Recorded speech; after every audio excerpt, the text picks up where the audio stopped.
ဟာမာရီကိုအကျွေးပြန်ဆက်အောင်မဲ့မန်ချက်စတာမြို့မှာတည်ရနေများ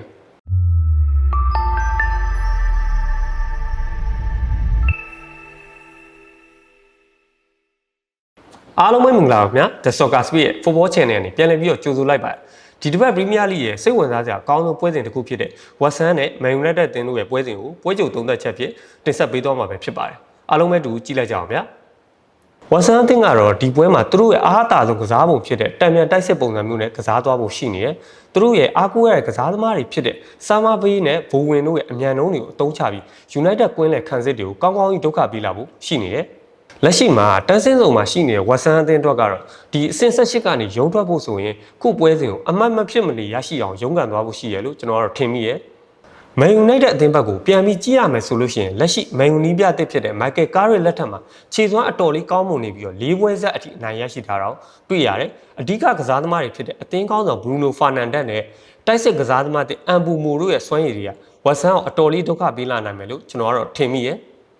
သူတို့နှစ်သင်းရဲ့ head to head တွေ့ဆုံမှုနောက်ဆုံး6ချိန်မှာ West Ham အသင်းက4ချိန်နိုင်တစ်ချိန်တည်းတစ်ချိန်သာရှုံးနေထားခဲ့တဲ့အတွက် United အသင်းအနေနဲ့အရန်ကြီးတော့လွယ်ကူမဲ့အခြေအနေမဟုတ်ဘူးဆိုတာတော့ကျွန်တော်သတိပြုရမယ်အထူးသဖြင့် West Ham အသင်းက United အသင်းကိုအိမ်ကွင်းမှာ3ပွဲဆက်အထိနိုင်ရရှိတာတော့ကျွန်တော်တွေ့ရတယ်နောက်တစ်ချက်အနေနဲ့ဒီပွဲကိုကင်တွယ်မဲ့ဒိုင်လူကြီးက Simon Hooper ဖြစ်တယ်သူကတပွဲကိုပြန်ပြအဝါကတ်3ချိန်လောက်အသုံးပြုလေးရှိတာကြောင့်ဒီပွဲကိုကစားမဲ့ကစားသမားရဲ့အနေနဲ့တတိထားကစားမဲ့အနေထားမှာရှိနေတယ်လို့ကျွန်တော်ကတော့မြင်မိရဲ့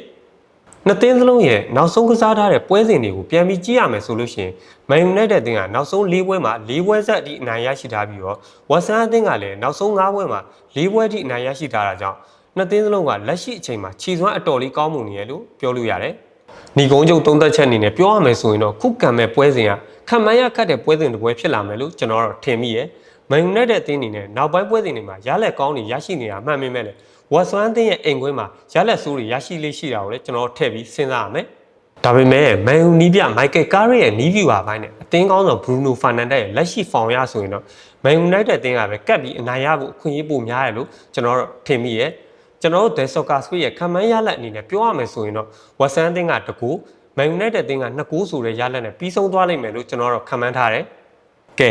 The Soccer Speed ပြည့်တဲ့ကြီးအောင်ဘယ်လိုထင်မိပါလဲ။ Carrick ရဲ့ United ကပဲအဝေးကွင်းနိုင်ပွဲဆက်မလားWest Ham ကပဲ Man United အိမ်ကွင်းမှာအနိုင်ရရှိလေးရှိတဲ့အဆင့်လောက်ဆက်ထိန်းသွားမလားဆိုတော့ comment မှာဝင်ရောက်ပြီးတော့ဆွေးနွေးပေးကြပါဦးနော်